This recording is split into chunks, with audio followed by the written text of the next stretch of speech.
Okay, welcome to another episode of Why This Beer, where we dig into the stories, people, and processes behind the beers that shape our craft scene. I'm Aslan from Main Street Brewery, and as always joined by Darren Binema, Neighborhood Brewing, and Yellow Dog Penticton. Hello, hello. And this week, we're east of the Rockies in Calgary with Mike Foniok, co-founder and head brewer at Establishment Brewing. Mike's been a key force behind one of Canada's most consistently creative breweries, known for their range and precision. In this episode, we'll talk about his approach to mixed firm beers, why local malt matters more than ever, and how he's exploring big flavor and low ABV beers. And of course, we dive into Earlton Street, the establishment's goose-inspired blend that just took gold at the 2025 World Beer Cup. Welcome, Mike. Woo. Thanks for having me, guys. Congrats. This is amazing. Honored to be here and stoked to talk about beer. Yeah. We like to start all out with a little bit of you sharing a bit of your journey and how you got hooked. Totally. I think it's a bit of a long one, I guess, but it all kind of started with internship in Switzerland. I was doing mechanical engineering in university, and third year they had a program where they sent some engineers to Switzerland to live there for a year and do an internship. And so I took that obviously as an opportunity. I went there, and at the time I didn't really think too much about the beer that was there that I was drinking. I wasn't really into homebrewing yet or craft beer really. Coincidentally, I actually met my future business partner there as well, Brandon. But we'll get to that later. But just like living in Switzerland, experiencing new culture, new beer, and like I said, I wasn't really into craft beer at the time, and I wasn't really paying attention to the beer there. But then when I came back to Canada, I just grabbed regular beer and I was like, what is this? Why does this taste so bad? And that's when I was like, I need to find flavors. And so that's where I started looking into craft beer, and that's where like homebrewing started, right? So so I met Brandon, my friend at the time, right in Switzerland, and we started homebrewing like immediately when I got back, because we're like so inspired by like craft, like we're looking for flavor, we're like, let's do this. And essentially we lived in a house on Earlton Street, that we called the Establishment. We found this sign when we went on a West Coast trip in like a secondhand store. It just said the Establishment, do not disturb, and we just put that sign up in our window. Didn't really think much of it, and that's kind of like Brandon and I just like grew up homebrewing in that house. And we joined the Cowtown Yeast Wranglers Homebrew Club. We both joined the BJCP. There was like BJCP courses they were putting on, and that's kind of where like we started down the rabbit hole. And around 2013, the flood came by, and Earlton Street's like right on the river in Calgary, right on the elbow, and it just got completely decimated. We like lost all our homebrewing gear.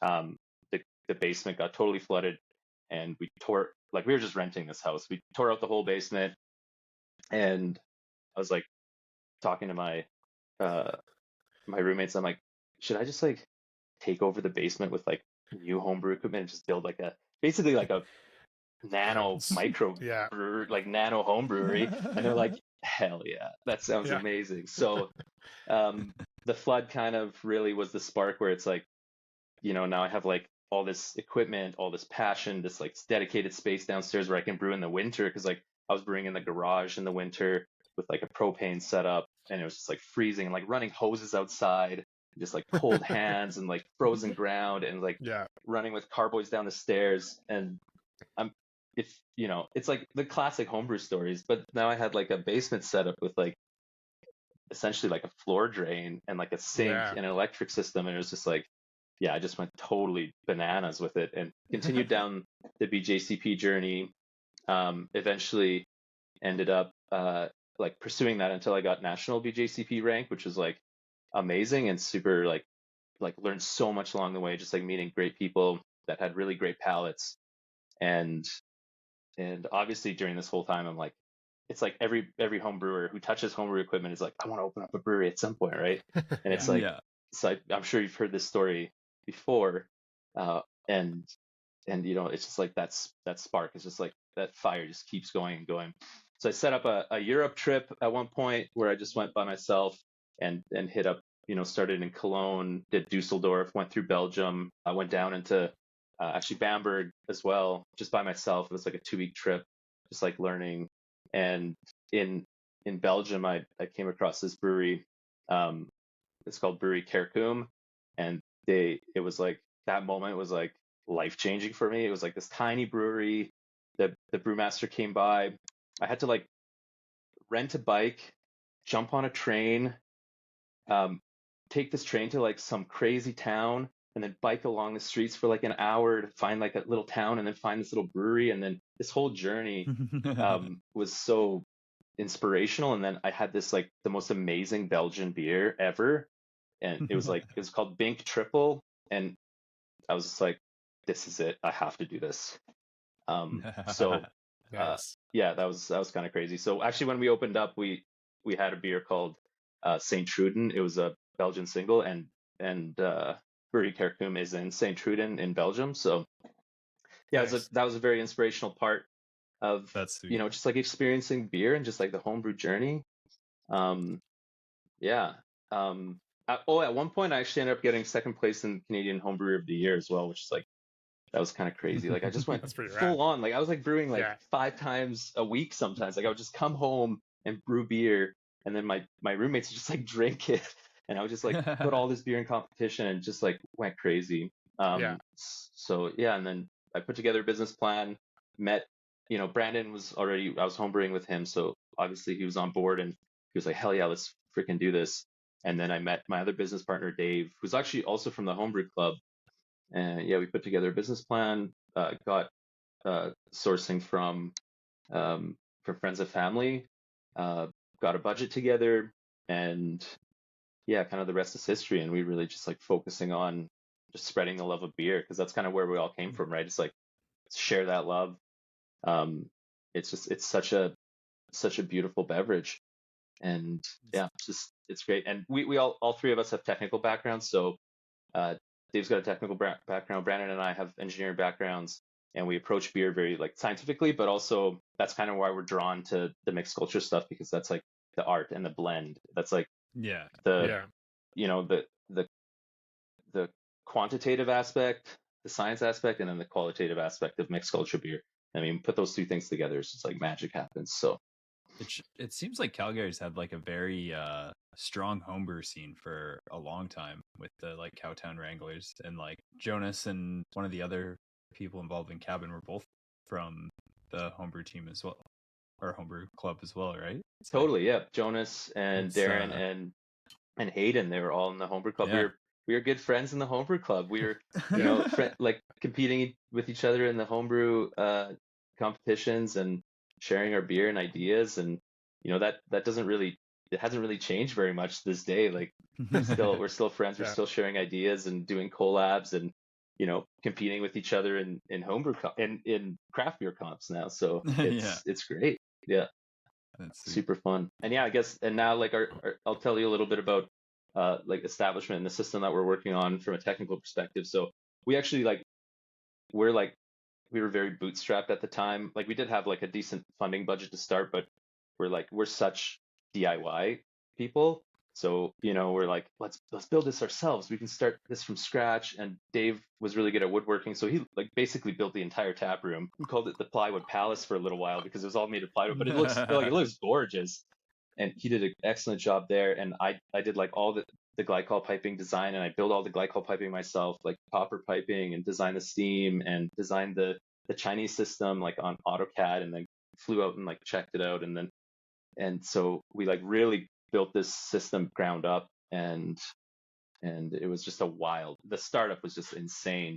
We got the place so I quit my job in June 2018, and I had been an engineer for about 9 years.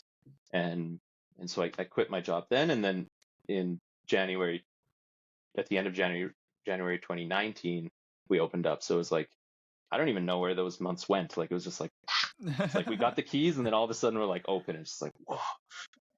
And it was a lot of work. It was wild. Yeah. Since you did so much yourself, is there like one thing you're so glad that you did, like something you designed that you're like, oh, I'm really glad we did this way? Oh yeah, absolutely. When I was designing the system, because like the Chinese manufacturer I was working with was really good at welding. Like they're like the Chinese manufacturer is really good at welding, they didn't really understand brewing systems. So Right. they put together some drawings and they're like, we can build this, but is it going to actually work? So they were like super great to work with. The language barrier was really hard, but when you're talking about drawings, like that's Right. a language that everybody can understand. So that worked really well, and I was able to like change the way the system worked, and we got all Canadian electrical, Canadian pumps, so we can get like spare parts here. There's no issues with smart. CSA certification. But the one thing that we did was at one point I was like, just make the vessels like a little bit taller so we can fit some volume in there. And they're like, that's going to cost you like $1,200 per vessel on your brew house. So it's like $2,400. And I was like, I thought about that for a while. And now we basically can cast out, instead of 15 heck, we can cast out 20. And it was like $1,200. Yeah. That was like the best decision ever. Like, so, just to make it slightly taller and slightly bigger. Yeah. slightly bigger. And so that was really great. We typically still brew 15, but we have the capability to brew 20. And for some of our recipes, that's like, it's just so nice to be able to utilize that efficiency. Yeah, for sure. But it's a steam fired system, 2-vessel infusion mash system. There's no rakes in the mash, even though we still do like 20 hex sometimes of like a lower gravity beer. But yeah, I always joke, I'm like, that's why we're the best looking brewers in Alberta, because no rakes, baby. Yeah. Cool. So what kind of beers did you guys start out with there at Establishment? And I guess to follow, like, how have the beers changed over time? Oh yeah, absolutely. So we were pretty naive when we started up. Like, we had a pretty good business plan in terms of, having enough like working capital to get us through the startup phase, but we had no idea about selling beer, like, at all. Like, we were so passionate about making beer. We started off with 8 beers, and half of them were Brett Saisons in 750 ml bottles, and we had no other beer to go, and we had no accounts lined up. We're just like, we're just going to sell all this through the tap room, and it's going to be amazing. And so quickly within, we had really good reception. Like, people were like, this is great. But within like a month, we're like, we can't do this. Like, we can't just like sell beer on tap and survive. So we had to pivot quickly. And then, so we opened up at the end of like January 2019. And by like mid-March, we had can designs and beer in cans, and they were out the door. And yeah, so it was just a crazy naivety and crazy, like, I guess, just passion. Like, and we're just, like, we always, our whole goal is just like make the best beer possible. And that's just always number one. It's like, make the best beer possible, and everything else is going to fall into place. And that's so far worked out decently for us. And we still have those values, and like, my business partners are just like amazing to work with. Like, we just have like, our values are aligned, and there's never a question of like, why is this ingredient being used, or like, our investors are our friends and family, and they trust our decisions, and they just want to see us to succeed. And so we have nobody to like kind of muddy the waters, so to speak. Like, everyone's like on the same page, same value set. That's so key. That's so important. So yeah, the four Brett Saisons we started off with was a hibiscus Brett Saison, a dry hop Brett Saison, a passion fruit, and a bergamot. And we actually had to brew those ahead of time, because obviously those are long-term beers. So we contracted with a brewery called Red Bison. They no longer exist, unfortunately, but they let us like start ahead. So we brewed on their system. We barrel aged the beers with Brett in their brewery like months before. So we hit the ground running, and those bottles sold out in like 2 weeks, and they were like, now what? It was like so funny. Yeah, it was just a wild ride. And then the other beers we had were a Belgian single, that St. Truden, the American Brown, an American Brown with dry hop with Citra. Oh baby! I think it's time to come back to the American Brown. The Brown. I think we're almost there. Yeah. Yeah. That one was called Rad Brown. Oh, we're gonna have to bring that back in Bombers. Actually, maybe that's what we're gonna do for our 7th year anniversary. Rad Brown. Oh, I have a Maheen for you. Yeah, perfect. Yeah. And great. Then, we had a hazy pale, which we called Afternoon Delight. That actually became a core. and then we had a West Coast IPA that we called Straight Razor at the time. But we didn't brew a West Coast for such a long time after that. But yeah, now our core beers, we have 4 core beers. Afternoon Delight, that stayed around. Hazy Pale Ale, My Best Friend's Girl Kolsch, which actually uses Hogarth malt, which I think we're going to be talking about in a little bit. And that's next up. Yeah, absolutely. And then Skyrocket, Hazy IPA, and Jamrock, which is a blackberry and vanilla sour beer. And we've actually, Chaise Long is also a core now. So we actually have more than 4 cores. We have Chaise Long as well, which is a table beer, 2.9%, with our mixed culture, which we're going to be drinking and enjoying and talking about. And then we also recently released a new 355 ml can called Establishment Classic.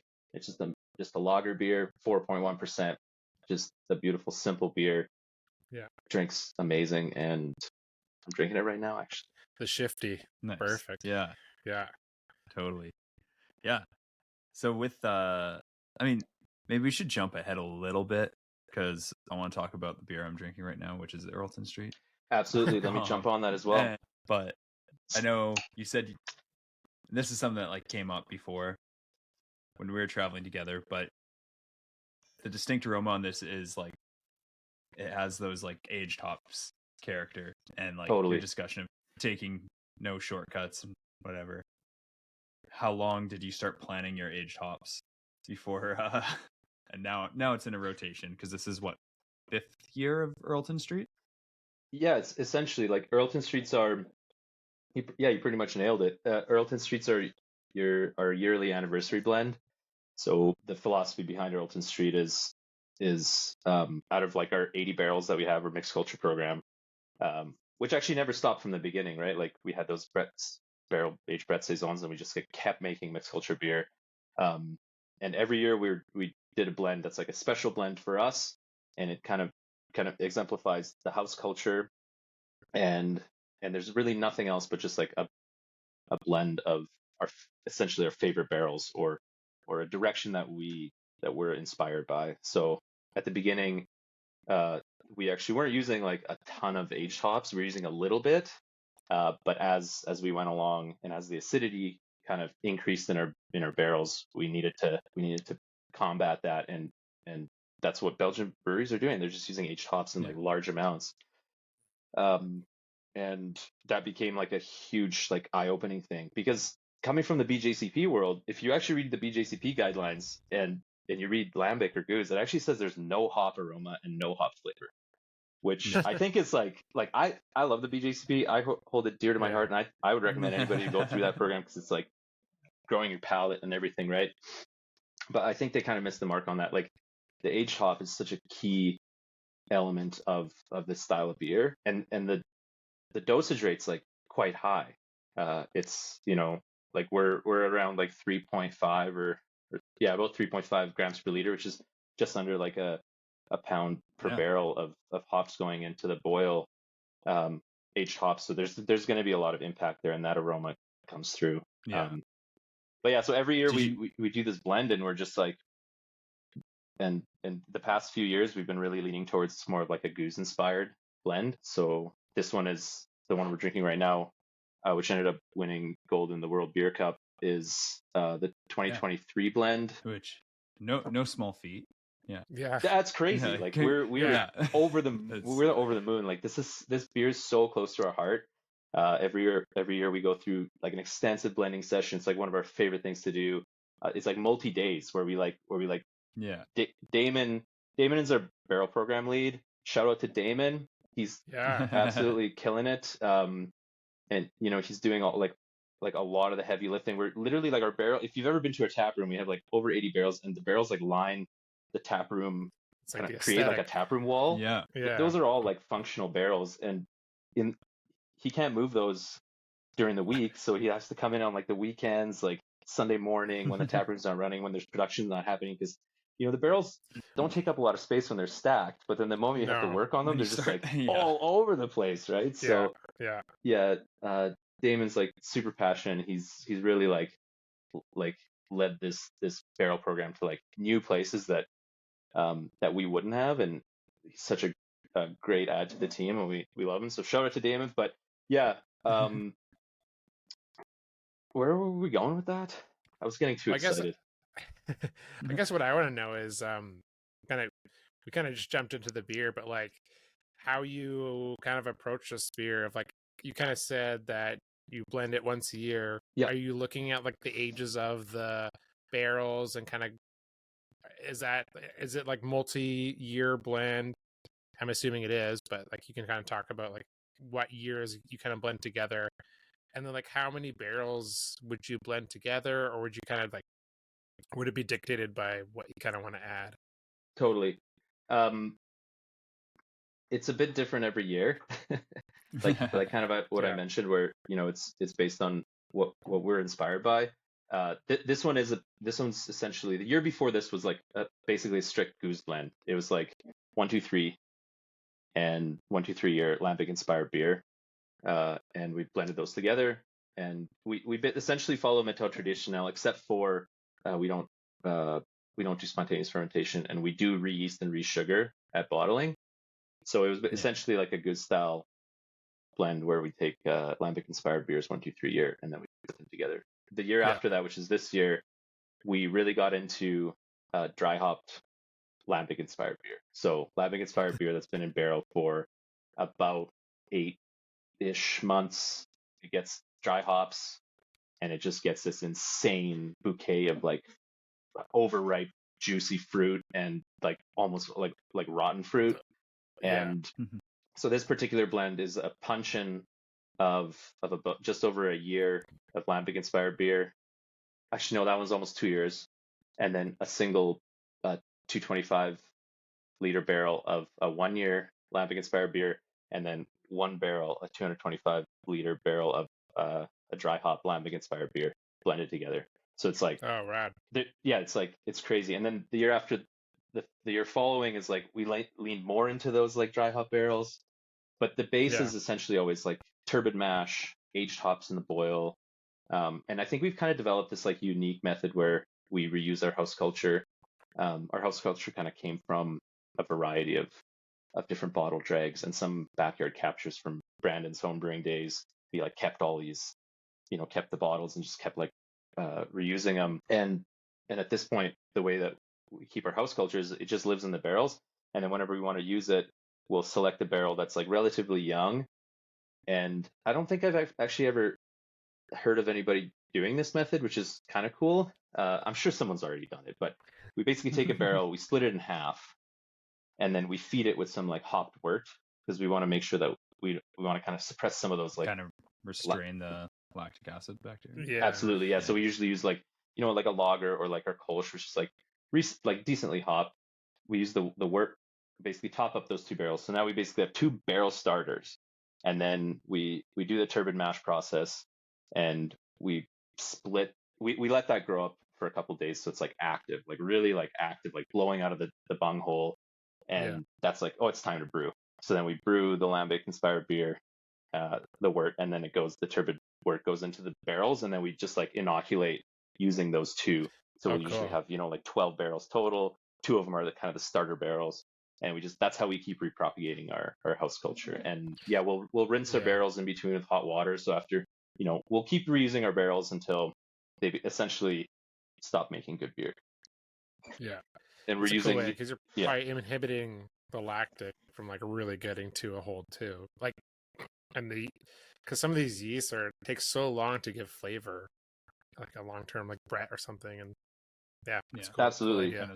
You're kind of stunting it in that first propagation. Yeah. And we're really trying to restrain the lactic acid production, because for the first little while, and I think this is like pretty common for most barrel programs, but the first little while it's like we're trying to achieve some acidity, and then the acidity kind of ran away on us, and now we're trying to like dial it back.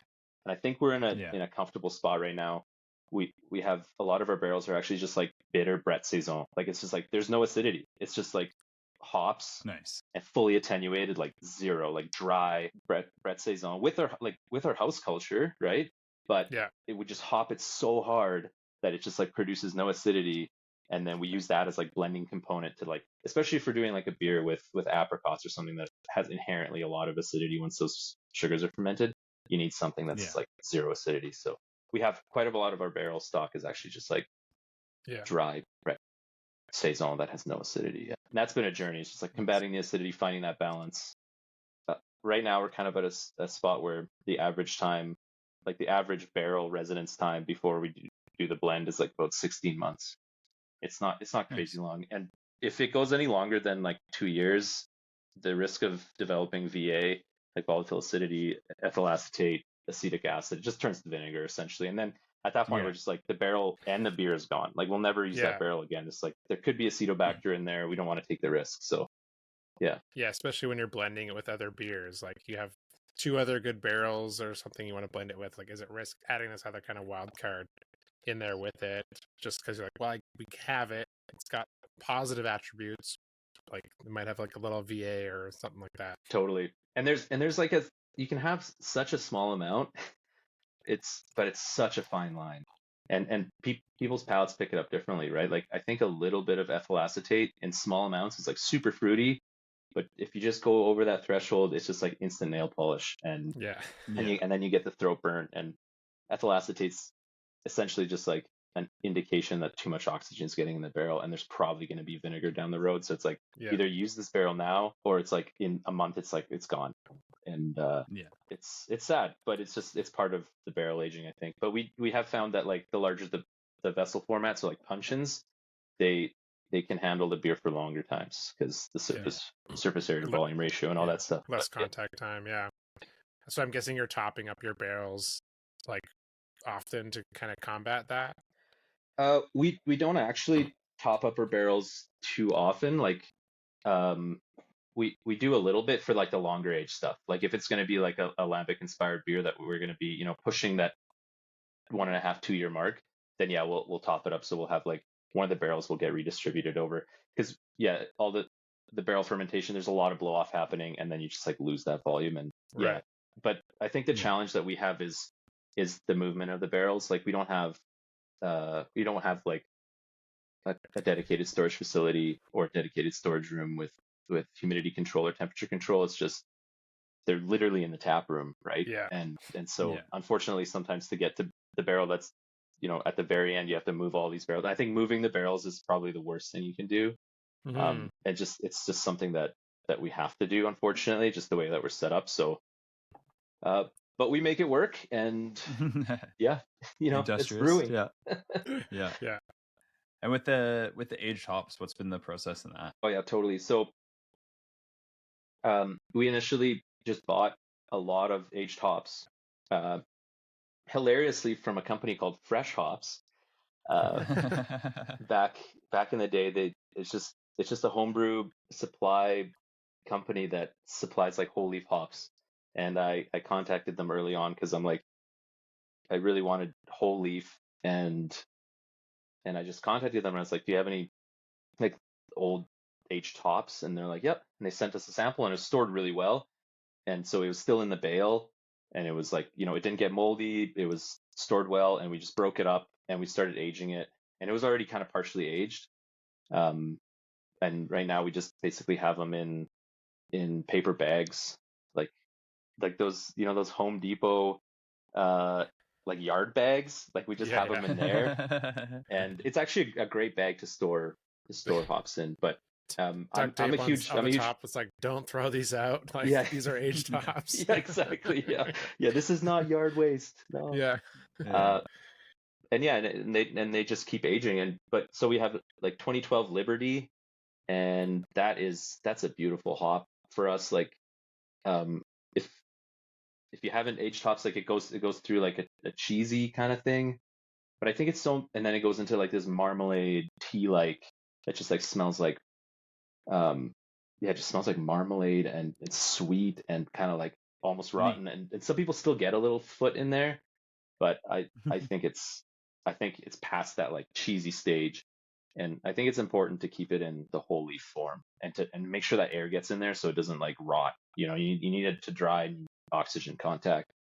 And so we were very fortunate to be able to find some of that, because it's actually quite hard to find like whole leaf, like properly stored hops that aren't just like either pelletized already or just like improperly stored and like essentially just going bad rather than aging. Yeah. How do you brew with the aged hops on your system? Seeing as I'm assuming it's designed for pellets as opposed to whole leaf hops. Totally. Yeah, we just put them in bags, and yeah. they just kind of float around in there. And at first we were just like we'd leave them in there. Like we add them quite early in the boil, so our process is, lots of raw wheat, multi-step, basically just following like a turbid mash regime. And so like it's a 3-hour boil. So we do throw some hops in at some bagged hops in a 120-minute boil, and then some at 90 and some at 60. And we just boil them, and then we used to just leave them kind of floating, and then they would kind of settle out as we drained the kettle. But now we're removing them because they just tend to plug things up as they get down there. And the craziest is the filter bag string breaks, then you gotta climb in and we have yet to tear one in half. So, but yeah, we have like a metal mash paddle, and we just like pull them out with this metal mash paddle, and we're just like, just please don't rip, like don't rip. Yeah. But the craziest is like, I don't know if y'all have done a turbid mash ever, but the protein flakes you get are like chicken breast sized. Oh. Like they're like, it's insane. They're like this big. Yeah. It's so cool. Yeah. Only a couple times. You're trying to like get it down the bottom of your 1.5 inch port at the bottom of your kettle. You're like, you have to like break them down with the hose pressure. Yeah, it's hilarious. Yeah. Yeah, it's funny.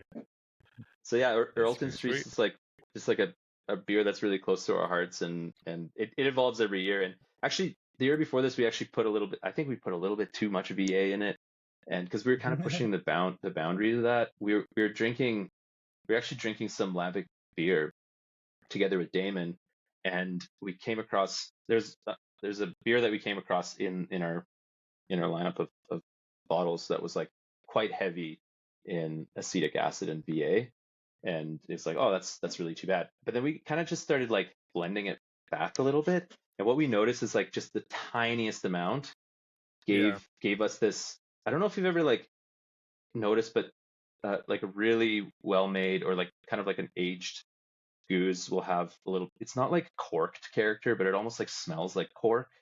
But it's not like corked wine. But it has this like kind of cork character, and we got that by just adding a little bit of this like highly acetic beer to one of our beers, just like a tiny bit, and we're like, wait, what? Is that actually like a critical part of this style? And then we're just like, so then we were playing around with like just adding just like a tiniest bit of, allowing a little bit of that VA to come through and using that in our blend. And I think we overdid it a little bit in one. And it's like it's too much in some cases, but it kind of depends on your palate that day. Like if you're eating it if you're drinking it with food, it's totally fine. But if you're having it like, say, right after you brush your teeth, wouldn't recommend it. Don't know if there's many beers that are right after you brush your teeth that are good. This is like seriously good beer, like unbelievably good. Like for I mean, like I would never, if you put this in front of me blind, like I would never guess, no offense to Calgary, but that it was made in Calgary. Like it's so traditional, which is usually like my complaint with like a domestically made the North America in general beer. Like it's so many times I'm just like, oh, I'll just stick with like the Tilcan Goose because I know that one, or Dre Fontaine. And like this, I'm like, it's hitting all those notes.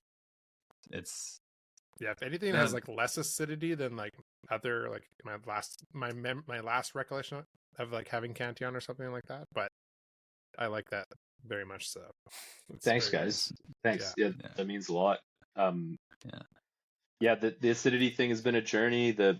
I'm glad that we're able to kind of get to a point where it is restrained and drinkable, and I feel as though there's some nice bitterness and some nice tannins from that like hop load and from the oak contact, and I think it just creates this nice texture, and it's love it. When you're so stoked. When you're choosing barrels for these, has it been consistently like, French oak, a certain amount of uses? Is it like, how are you finding that balance on it? I would say that when Damon sets up these blending sessions, we don't know what we're smelling at all, so it's completely blind. So we're tasting and smelling and blending, and then it's just whatever works that day. And then so what we found is that it can't be too long in the barrel. Like, I think that's just by virtue of how we have to handle our barrels and just the way that we're storing them. So but we do like the flavor that the punch and aged lambic inspired beer has been a big favorite of ours. That seems to keep coming up. The puncheons for some reason, like a little bit less contact surface area with the liquid, and yeah, absolutely. And I think and I don't think that our barrel program drives a lot of oak flavor, because these are quite neutral oak barrels. Like, we've used them many times. I don't think the puncheons are like newer. We haven't used them as many times, and maybe that is a bit of a component that we have picked that up. It's like just a little bit of oak, but the oak, it's not like walking through a lumber yard, you know what I mean, or a Home Depot. It's like it's just the light vanillin and just a little bit of tannic character that it adds to it. Yeah, that depth. Yeah, you kind of mentioned doing some like dry hopped like bread saisons or like lambic and like lambic bases. What have been like some of your favorite hops that you've used in that, like other projects you've done with those? Oh yeah, I think we've kind of done a bunch. Like Mosaic, Mosaic was pretty good. Some New Zealand hops are really nice. I think like Nelson Sauvin works really well with like, we find that works nice. There's some, we're trying to get through some Galaxy at one point, and we threw some of that in, and that actually worked kind of nice. So I feel like if it's got a bit of that, like, diesel-y or vegetal character, it does actually work pretty well in these styles. Totally. Yeah. Are you using just regular T90s? Yeah, just T90 in the barrel, just directly going in the barrel, T90, boom. Yeah. And it's actually kind of crazy, because it sits there. The hops just sit there with the Brett, and until we're ready to rack it off. And it's that's crazy. Yeah, it's super fun. We're really excited about that. And Brandon, it's actually great, because Brandon's got an amazing palate. I mentioned my business partner Brandon, and he's oftentimes always part of the blending program. He actually really doesn't like how the dry hopped barrel aged beers smell when they're on their own, but then when they're in the blend, it's like something happens. But they're so like overripe, like they're almost like rotten fruit. It's like, it's like you left this like beautiful like papaya out in the sun, or like left it in the back of your car, and it's just like rotted, and it's just like, that's what it smells like. It's like, that's cool. But on its own, it's quite a bit. But if you blend it down, it like really adds like this nice juiciness. And what we love about I don't know if I think this is coming from our house culture, but we get this like rocket candy character on the finish. It's like, for the American viewers, that'd be like Smarties, but like rocket candies, like those little sleeves of like, those chalky sweet, and it kind of gives it like a bit of like a chalky kind of sweet aftertaste, which is like, I don't know where that's coming from, but we love it. And that's like a huge keyword for us. When we pick that up in a barrel, we're like, oh, it's got some nice rocket candy. Like, this is going to be great. Low acidity, nice. Like that's amazing. That's what we look for when we look for blends. Yeah. I always, the association I have with like probably similar flavor, slightly different, is like the Flintstones chewable multivitamins. Totally. Yeah. That's right up that alley. Yeah. It's like totally kind of chalky, a little like synthetic fruit, like candy. Yeah. 100%. Yeah. That's everybody's awesome. got their own lexicon, Yeah. The nostalgia lexicon is huge. Yeah. Nice. Totally. And so you mentioned it briefly, but you're using Hogarth malt, which is what, like an hour and a half the way the crow flies from you, maybe? Yeah, absolutely. They're just in Olds, so they're like an hour and a half north of us. They're amazing company. It's just Aaron and Alex. They just do floor malted, organic, locally grown malting. Like, it's insane. And they do like an amazing Pilsner that won the Craft Maltsters Cup Pilsner last year, I believe. And we use that in our barrel program pretty much exclusively now. And we use that exclusively in our Kolsch, my best friend's girl Kolsch. And they make it. We use a lot of chit. Like we're so stoked on chit malt at the brewery. It's kind of outrageous. We just put it in everything, small amounts always. So those are kind of the two products we buy from them, and they're a great company, and they're great Yeah. human beings doing like really For the- passionate about making great malt. Are you getting your wheat through them as well? We Yeah. get a Very raw true. wheat from them as well. Yeah. Sometimes we get them from our farmer friend, one of our investors, Ryan. He sometimes brings some wheat, but primarily we get it from Hogarth. Nice clean wheat. But when we get it from Nice. Ryan, it's hilarious because it's like Pick up the rocks. yeah, the rock. Usually there's no rocks, but there's oftentimes like grasshoppers and stuff in there, which is Extra like protein. yeah, a little extra protein, but that's how terroir is that? Exactly. Yeah. Yeah. But honestly though, it's nice to be able to use like it's essentially like hyper local malt. Like it doesn't really get closer than that, and it's it's just nice to be able to like show off like time and place. It's like really like a time and place beer for us. It's our house culture, it's local malt. We the hops are aged and stuff, but when we do get into Chaiselong, that one actually uses locally grown hops as well. So that one's even more time and place. It's so awesome. I just cracked it. Oh, let's do it. Let's get into it. Yeah. I was When, like, yeah, go sorry, ahead, Ed. I'm leading the pack here. That's good. Yeah, with this, I'm really curious. Like, first off, house culture in a canned product. This is very, very modern of you, and a sleek. Yeah. Yeah.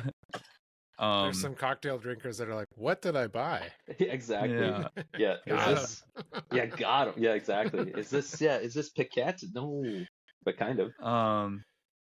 And then like, how's your approach? Like, 2.9%. Like, yeah, how are you letting it dry out as far as you can? What are you doing to hold body in there? Oh yeah, that's all really great questions. This beer, so like our barrel program's primarily all barrel fermented product. This one is stainless steel primary, and then can conditioned, but it's all with our house cultures. This is the same house culture that went into Earlton Street. That's in all our barrels, and it's heavily inspired by Le Petit Prince and Tous les Jours from Daggerad. Shout out to Daggerad. Yeah. Woo! Yeah, it's a shorter turnaround beer, so which is kind of crazy because when we were doing the research originally and we were looking at Le Petit Prince recipe, they turn the beer around quite quickly, and what we do is we just like undercarb it slightly and just allow a little bit of re-fermentation in the can. But it's all Hogarth malt. It's essentially just Pilsner, a little bit of malted wheat, a little bit of chit, and then we put sauce in the boil, and then we dry hop it with the most hype hop ever, Fuggle. Locally grown Fuggle. Okay. So that makes more sense. There's Water Valley hops. That's in Water Valley, Alberta, pretty close to Calgary again. Super small facility, just tiny plot of hops, but they grow Fuggle, tastes great, and we dry hop this beer in the tank with Fuggle, give it a little bit of time to stabilize, and it just dries out so much, like it's so dry going into the can, and then we re-yeast and re-sugar, and then can condition. So we run these cans through like a gravity filler that we just built, like a 2-head filler. We call it 2-can Sam. And and then we run the cans through this, like our seamer, like just through our canning line, so it doesn't just seam it. And then we just wait. Now the thing we have, so the interesting thing that you mentioned with the body, with such a low gravity beer, our house culture has PDO in it. So this beer goes through like an insanely extensive ropey phase. And I don't know if you noticed, like the can I sent is actually like not quite ready to sell, but I wanted to send it to you guys to see if you noticed that there's a little bit of ropiness. But if you poured it, there's just a hint of like viscosity. It's like right at the tail end of the ropiness. I don't think you can really taste the ropiness right now, but like once that exopolysaccharide gets broken down by Brett, it like leaves a little bit of body there, and it's like it's such a long journey for this beer from grains to glass because we have to wait for it to condition in the can for so long. But like the result is you have a 3% beer that actually has some body. So it's like, Yeah, I don't know, it's tough. That's I really was cool. yeah, when I was talking with producers in Pajottenland area, I remember sending out a couple emails at a beer that was going through a ropey phase, and it's like, what did I do? What can I do to make this not happen again? And like, oh no, that's good. That's how you get like that depth of character. Like it's not. They always go through the sick phase. Yeah. They're just like, yeah. How long are you usually seeing that it takes for yours to clear? It depends on when we package it. So in the winter, it takes 4 to 6 months sometimes. If we package it if we package it in the summer, it's like a month and a half, and it's it's It's warmer. Yeah, it's just warmer and it goes faster. Yeah. I do want to touch on what we do with our bottle, like how we treat our bottle conditioning and how we release. Please. So we do like the terminal acid shock starter. It's like kind of popularized by Milk the Funk, and pretty much on every beer, like even if the acidity is not super low. So we go through, acclimatizing these, and we use EC 1118, acclimatize that through the terminal acid shock starter, and then just dose out the appropriate amount of sugar, and then so we do that. And that's been really working well for us. We've never had any stalled issues. The only thing that we do have to contend with the sleek cans, so it's just that the ropiness does happen in the can. That takes a little bit of time. Just have to wait. But we like what we get after it. We're considering we're doing some trials like taking the PDO out, because Damon's actually also a microbiologist. He's doing his PhD, and like we're like, let's just extract the PDO and see if we get this similar flavor profile. See how it changes. Maybe we hate it, but maybe it's the same. But we suspect that we're going to lose a lot of body as a result, and I don't know if we really want to do that. So yeah. So do you see all of your beers go through a ropey phase then? They typically do, but same house culture. Yeah. Same house culture, but that usually happens in the barrel in the bottled beers, right? So we age it in the barrel, then we blend it, put it into an IBC tote. This is our barrel aged bottled beers. We put it in an IBC tote, like the final blend, and then we just wait until it gets like completely homogenized and attenuated, because maybe one barrel is like at a different stage than another. So we want to make sure that we don't get any exploding bottles, obviously. So we let that hang in there until we have stable gravity for many weeks in a row. Like we have a procedure we follow, and then we decide that's ready to package. But that ropiness has already happened in the barrel, so we don't really contend with it in the. So it's not just laps in the parking lot with the forklift to get it homogenous? Yeah, I guess homogenized wasn't the right word there, but yeah, stable. Stable. Yeah. But we do, when we punch down our fruit, we sometimes lift it on the forklift and kind of just like jostle it around. It's kind of good. So you're not entirely wrong there. Yeah. Gotta work with what you got, right? Yeah, I remember I fruited something back in the day in IBC tote. I just chucked all the fruit in there. I can't remember what it was. And then I was like, oh, this is going to suck to get out. Whatever. Yeah, totally. Of course, there's me in the back behind the brewery with the IBC tote, like upside down on the fork. They're just like jostling it. Oh, man. Oh, dude, you know what we figured out? Shop vac. You just shop vac it out. Yeah. Don't tell me that now. Yeah. So with there was the third beer we have. We don't need to get into it right away, but I want to start talking about, you said crowdsourced rhubarb. Yeah. So this one's kind of a pre-release, little pre-release sample. We're really stoked on it. We've done it once before. It's a barrel aged blend with rhubarb, and this time around we actually crowdsourced the rhubarb, and I'm really excited about how it turned out. And I think it's because we got rhubarb from various plants, various stages of maturity, and you get this really nice, rich, round rhubarb character with a little bit of like rhubarb salinity in there, and it's just like, this is really beautiful beer. And so I'm really excited to share it with you guys today and kind of talk about it. And what was the inspiration for crowdsourcing it? It's like the first time we did it, we just, this was like really early on in the brewery, and everything's just kind of hectic. Like our philosophy right now with our barrel age programs, like we always use whole fruit, and we always like try to source whole fruit and just use whole fruit, try to get the microbes on the skin in there and all that complexity and everything like that.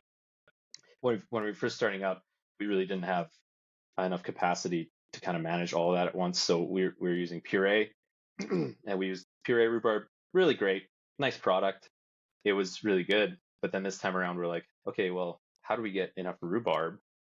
And it's like, well, everyone's got rhubarb in their backyard, and At like, the right time, yeah. yeah, at the right time. So, it's just, and we get people involved, and they bring some rhubarb down. We post it on social media, and then you get a bunch of bottles in return for all your rhubarb cutting efforts, and it's Nice. great, and everybody wins. I think it's awesome. That's fun. That's cool. And then, like, I mean, such a neat community building event too, because people will have an attachment to the beer, and like, this is made with my rhubarb. Absolutely. And you can taste it. Yeah, That bottle specifically. totally. Yeah, it's always funny whenever we do our fruiting days. Fruiting season's always absolutely mental. And it's like the fruit shows up, and you just have to basically drop everything and just deal with the fruit because it can't go bad. But we've actually learned quite a bit from doing it over the years, and we've started bringing in the fruit early on in the week, and that gives us some time flexibility to actually let it mature a little bit because and ripen. Let it ripen. Yeah. Because sometimes you get it and it's like, the farmer's like, it's ripe, but Yeah. it's not like, it's not everything's ripe, and it's not perfectly ripe, or maybe the ripeness level is different than what we're looking for, and gives you a little bit of time to like leave it out to ripen a bit, and then usually by Friday or maybe even next week, it's like then you actually have time to plan it a little bit, rather than just like getting this fruit on like a Thursday and being like, we got to deal with it like now. So but fruiting's always a special time for us. It's like everybody gets together, everyone pulls up a chair, and you start processing fruit and going through it and cleaning it and everything. Yeah. It's like it's such a fun time. But I What's think that's a good tip ahead. that you're saying about the fruit, because we found that too with like using fruit that's like really local to us. Mhm. Is that the farmer will be like, it's ready, Yep. because they're used to, like, you gotta have that relationship. Like they're used to like selling their fruit at a market where people are gonna buy it, and that person's gonna either drink it, like eat it right away if it's really ready, or like it's gonna sit on their counter for like 5 days. So Totally. Yeah. it's almost better a lot of the time to like almost let like 5% go rotten, and then you have like the rest of the fruit is like unbelievably ripe and like full of flavor, because you're not after the sugar anyways, you're just after like that fruit flavor. So Absolutely. a good tip if like anyone wants to use like real fruit, like, or you can even like, for us sometimes we've taken the fruit, process whatever is like obviously ripe, Mhm. get it done, and then you don't have to do it all in one like crazy haul. Yeah. Just chuck some in the barrel and then keep moving as you go. depending on Totally. how What are you doing? fruit it, What are you doing for cleaning it? Are you doing like do you do a light paracetic acid wash beforehand, or are you trying? You said you're trying to keep the yeast on the skin. Totally. Yeah, we just give them a water wash, just get the dust off it, but no sanitation or anything like that. Yeah. And just allowing, no blanching or anything, just allowing that wild yeast that's on the, at that point, like the culture is already so established in the beer that it's unlikely that anything that's on the fruit's going to really, that's going to spoil. Yeah, very unlikely spoilage. Maybe a little bit of mold if there's like air getting in, but we're very diligent about, keeping it capped and under an airlock, and it's all in the tote. Surprisingly, the tote plastic is not very permeable to oxygen, although you'd think it might be, but we haven't had really any issues with that, and no mold growth, and just making sure that you're punching down, or in our case, shaking it with a forklift. There you go. Yeah. As the Belgians used to do. As per tradition. Yeah. That's in the method traditional. Appendix F. Yeah. Nice. And you're just putting it directly on beer. No carbonic maceration beforehand, or? Yeah, we typically we have sometimes played around with a little bit of that, but not I wouldn't say it's like usually intentional. Like sometimes we're like end of the fruiting day, it's like 2 a.m. and we're like, what happened? And then we'll just leave it under CO2 and then put the beer. Usually we put the beer in the tote, purge tote, and then basically run the blend into that underneath the fruit. You know what I mean? So we get good mixing, good contact, rather than just like kind of splashing the fruit in the top. So I think we get less oxygen ingress that way. And then depending on the fruit, it's about contact time. So I don't think, like, our philosophy is like, you don't need to keep the fruit on there until it's fully attenuated. Like, it's just like get the fruit flavor extracted fully. If there's still some residual sugars, that's fine. That'll get fermented. You can take the fruit off, and then, because oftentimes you get just too much tannic extraction from the skins and too much just like raw acidity that like can leach out of the skins and stuff like that. So depending on the fruit, strawberries, short contact time, apricots, short contact time. Some fruit traditionally longer, like if you're doing like a creek style, you just like leave it on there. And then our philosophy with pits as well is sometimes we take them out, sometimes we leave them in, and we actually did a peach beer where we pulled the pits out. 2/3 of the pits like got removed from, or the stones got removed from the fruit. So that means 1/3 of the stones actually went in with the fruit, and then we actually took the stones and then put that in a single barrel, and then it was incredible. It like tasted like amaretto. Oh Yeah, it was so nice. It's insane. Yeah. Wow. Like it smells more like almonds than almonds do. Yeah, absolutely. It was very nice. That was a really nice beer. Yeah, that's incredible. Did you crack open the pits to like get the Noyo like inside, or just like the pits in there? Just fully in, yeah. We didn't do that. I mean, I know that Cascade, like this is a bit of like inspired by Cascade with their Noyo, where they crack the apricot pit and then they like sun dry the Noyo, and then they would like grind it and then add it in the beer. No, we didn't do that. Although that does sound extremely romantic and very cool. I do have to said admit. that. We totally did that. Yeah, we absolutely did that. Yeah. Big months. So I know this is about you, but on mine, I did crack the pits, but I put them in old grain bags and drove the forklift over it between 2 pieces of plywood. Dang, that's cool. All right. And then had to filter them all. It was a funny experience. Yeah. That's awesome. Yeah. Not nearly as romantic as the Cascade version. What fruit was that? Which pit, sir? Apricot. Apricot, yeah, right on. Yeah. But yeah, we're excited about trying more of that. And I like adding, like, leaving some of those in. Like, it gives a bit of that complexity, and it's part of the fruit eating experience, you know, like when you eat a peach, like that's part of the peach is the stone. Like, you're not actually eating the stone, but it's part of the experience, the skin, everything. And we like to include some of that in. And you know, that's obviously drawing on inspiration from Cantillon, where they add back, you know, 1/3 and stuff like that. But yeah, we really like to allow the whole fruit to be expressed. And also, yeah, I forgot what I was going to say. I have too much on my brain. Beer is just great. There's so much to talk about. It's never ending. Yeah. That's why we started a podcast. Yeah. So, cool.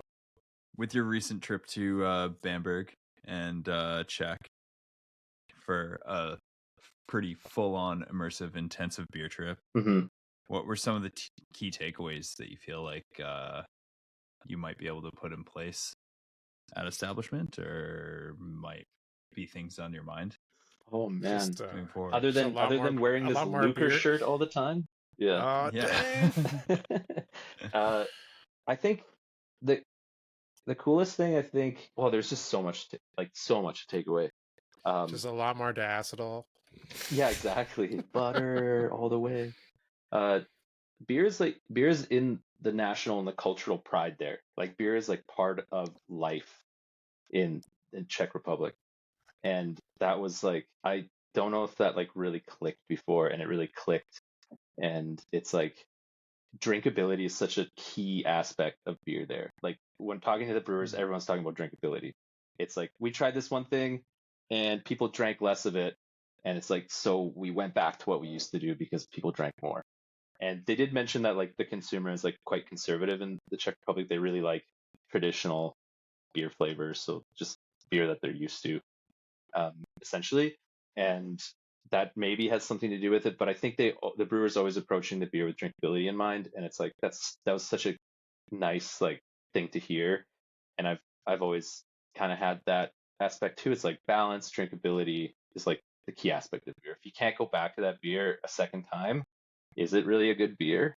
So that's something that was like really nice, like to really feel, and from the consumer too. Like you could see like they're proud of getting their liters up. You know, they really like drinkability. That's important. The glassware cleanliness was like insane. Aslan, like, right? Like they're so meticulous about how clean everything was. Beer clean, and for the glassware, and just the attention like to detail with having like they have these water baths that they hold their glassware in, that is at the same temperature as the beer is being served, and it helps with pouring the beer and the foam stability and everything. But it also, of course, drinkability came up. It's like they know that at a certain temperature, 4.5 degrees is like kind of optimum for drinkability. So they're like, the beer needs to be at 4.5 degrees because people drink the most of it when it's 4.5. And it's just like, that's amazing. Yeah. Everything is designed about ordering another. Yeah. Absolutely. Yeah. Aslan, what were some other takeaways from you, from your experience there? To me, a lot of it was the attention to detail and like the in the service, like how passionate and interested, but like also just the presentation, like the idea that like you've already decided before the beer's touched your lips that it's the best beer because of the glass is poured in. Totally. Perfect foam. Foam, the look, and if there's any bubbles on the inside of the glass, they're just like, send it back. Like, this is unacceptable. Yeah, like when you get the cling or whatever, the cling bubbles. Like it can't be like over stressed how much the service is like part of the culture there of beer. Mm-hmm. Where people will like go to certain bars because they like want that person, literally that one single person, to pour their beer all the time because they do it just like slightly different than somewhere else. Or like this pub has like fresher Pilsner Urquell on Wednesdays because that's when the tank truck like pulls up and like fills their things like tanks with beer. Like it's pretty crazy, that kind of stuff. Yeah, they really it did really reinforce like the idea of like how much carbonation plays a role in like when we're working through all the different like styles of beers poured, then like you'd see like, because they purposely degas the beer essentially in each style, and like when you're drinking the shop done pour, which is no foam, just like pure, like no, it's like foam, a boss pour, like just straight beer. And you're like, oh, this is definitely way more carbonated. It's hard to drink. It hasn't been, and it's hard to drink. And whereas like if not as drinkable. It's like give me a Schnitt, you know. You need it's way less carbonated. That foam is kind of knocked out. That foam is sweet because it's like a wet foam, and it's just it's drinkable and it's so nice. And what I was also like really stoked to see is that, you know, the different styles of pours were kind of like ubiquitous. Like people knew about them. Like you can order a Mliko, you can order a Schnitt. It's not just like something that like American culture has like cultivated or just like made up and like put on a pedestal. It's just like that's just part of their culture, and it's like it's great that because at the not establishment. Like not like Saison is a state of mind, man. It's not a style. But yeah, because it was great to see at the establishment we started doing side pull, and we were into the Czech style, and it was good to see that we like completely redesigned our glassware game about a year and a half ago, actually, because we were really inspired by Slow Pour Beer Bar up in Edmonton. If you're ever in Edmonton, go check out Slow Pour Beer Bar. Incredible beer service, incredible cleanliness. And Sean from Slow Pour went to Czech Republic to do like the Lucre training, and he's like, so he knows. And when we went to Slow Pour, we're like, this is mind blowing, and we're like, holy! So we kind of got on that a little bit after being inspired by Slow Pour, and we like kind of completely rechanged how we like wash our glasses and everything, and seeing that in action in the Czech Republic, and being like, okay, we're not just crazy. This is there's like an entire culture that's doing this. Yeah. It's okay that we're going like absolutely bonkers over this, and it was nice to see that, it was good. It was so awesome. It's super inspiring. Yeah. And from a beer production perspective, it was also interesting because like the way that they approach their beer brewing is very, very traditional, and it's like, decoction is done because that's just the way it's always been done, and their malt is under modified because everyone's doing decoction, so it can be, and so it's kind of like it just never changes. Yeah. And it's like you're going back in time a little bit, like 100 years, and you're tasting what beer used to taste like, and it's really cool, but with modern technology, because everything's automated over there. Yeah. So For a it's lot so of it, awesome. Yeah. Yeah. They'll have like the smallest brew house. It'll be like 5 brew house. It must be fully automated. For sure. Be. Yeah. There's not a person awesome. in sight. The thing is like no. fully running. It's like Yeah. it's already on its second turn, and there's not a person in sight. Yeah. I found in Europe, you almost see no one ever brewing. Like there's either it's automated, or it's by the time you get there, they've made the beer. It's fully cleaned. They've gone home. Like, I don't know. It's crazy. Yeah. They started mashing in like on their commute in to work. Probably. Yeah. On the train. Yeah. Cool. Well, Mike, what excites you most about the Canadian brewing industry right now, or Calgary specifically, if you want to talk about Calgary? We don't always talk about like specific regions, but that or the whole brewing industry as a whole. Oh yeah, sweet, absolutely. I think, that's a deep question. I think Alberta's like a unique spot where the doors have been open for everybody to kind of import beer into Alberta, so the consumer base is quite educated, which is really great. And I think that's what I'm actually most excited about, what's happening with Canadian craft beer in general. It's like the consumer base is becoming educated, and I think that's allowing breweries to do like really cool traditional styles that are like meaningful to the consumer now. Do you know what I mean? Like, like I went through, when I was going through the homebrew cycle, it's like I started off with like IPAs, and then I went to stouts, and this is just my personal journey. I don't know if this kind of resonates with anybody, but it's like stout, then it was like Belgian beer, and then it was like mixed culture beer, and then it was like lagers, and you're like, whoa, lagers, and then you're like drinking lagers all the time. That's all you want to brew, and then you're like, okay, now we're back to IPAs, but they're West Coast now. Yeah. I was thinking the same thing. Yeah. And it's West Coast. Yeah. And then you're actually, maybe American Pale Ale is actually pretty good. Yeah, totally. And then and you kind of go back to isn't all bad. You kind of go back to those like classic historical styles, and you see them in a new light, and I think, and I hope that's where it's going, and I think brewers are hopefully appreciating more. Consumers are like appreciating more like drinkability and well executed high quality beers for what they are, because they're truly like a beautiful beer. And I see that happening, and I know it's like, oh, this is the year for the lager, and it's probably one of those again. But I don't know. That's what excites me most, because we love brewing those nerdy like old school styles, and just like, this is such a beautiful beer. Like, just drink this grodziskie. It's like this low gravity smoked Pilsner style beer from Poland. That's cool. Or just like this Franconian lager, or just like just like it's that's what I'm excited about. And I think in Alberta is interesting, like I mentioned before, because it was exposed to a lot of like a lot of imports were allowed in. And like when I was going through my homebrew journey, like some of my fondest memories was drinking Cantillon with my dad. And we would just find it on the shelves of co-op liquor store, collecting dust for like $16 a bottle.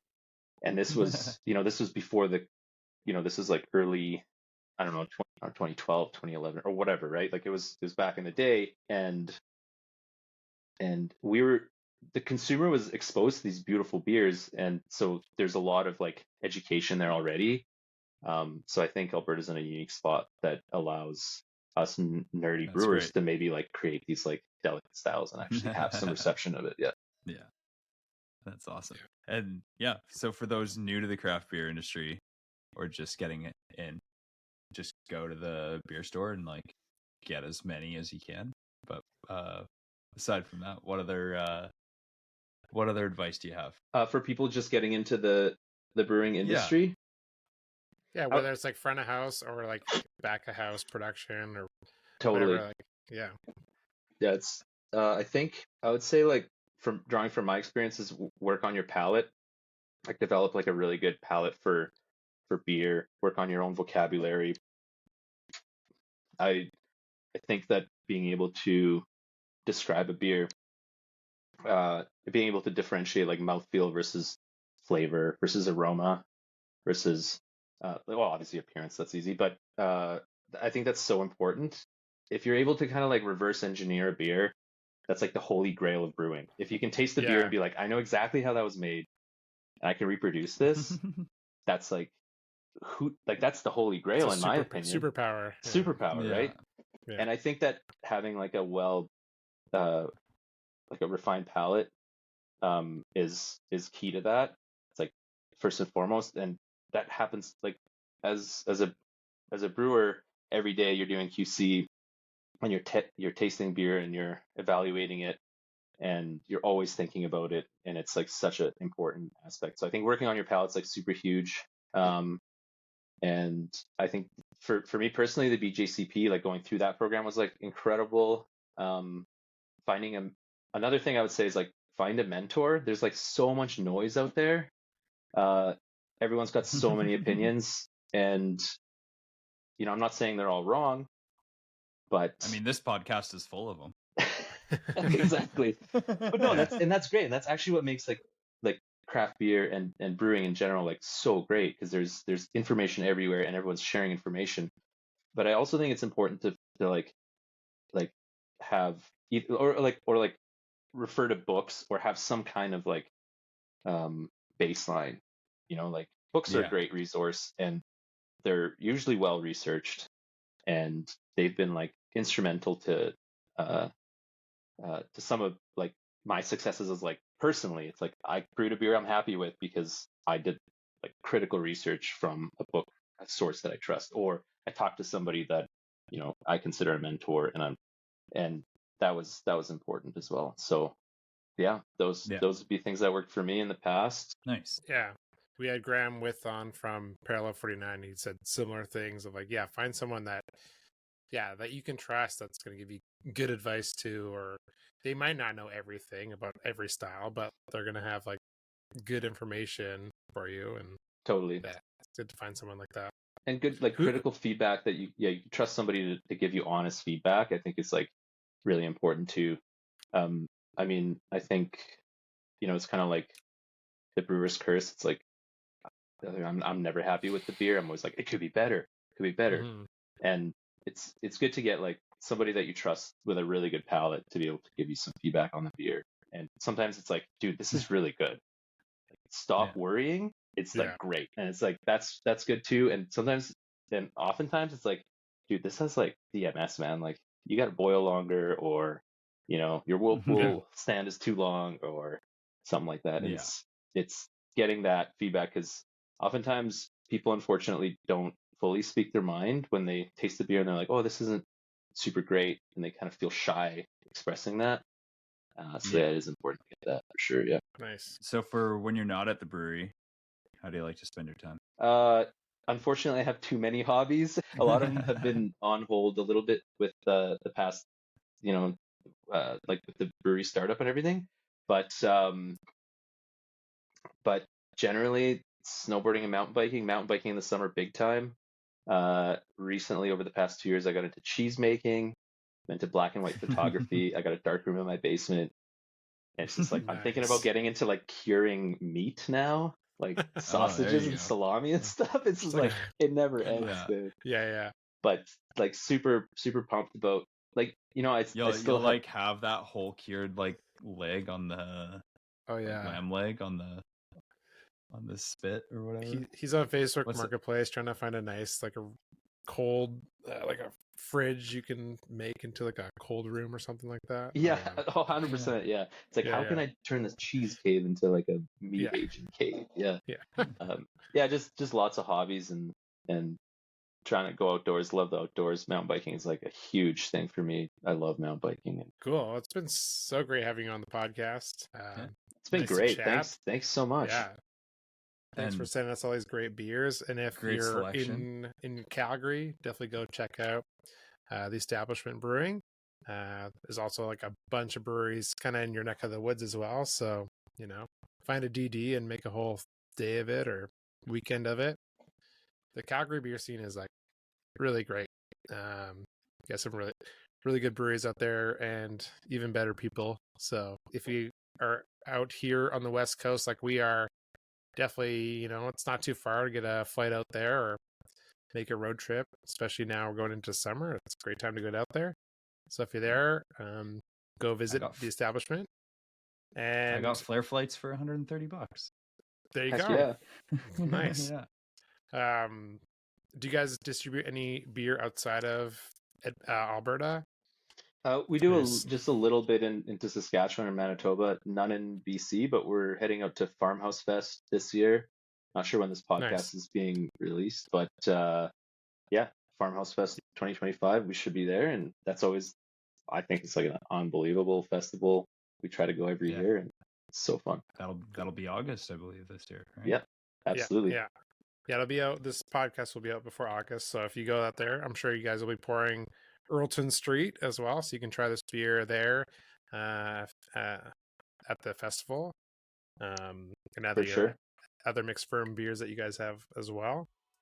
If you want to support the podcast, and if you're maybe just listening because you're a Calgarian homebrewer, we have other podcasts where we talk to other folks in the beer industry from BC and all over Canada and the world soon.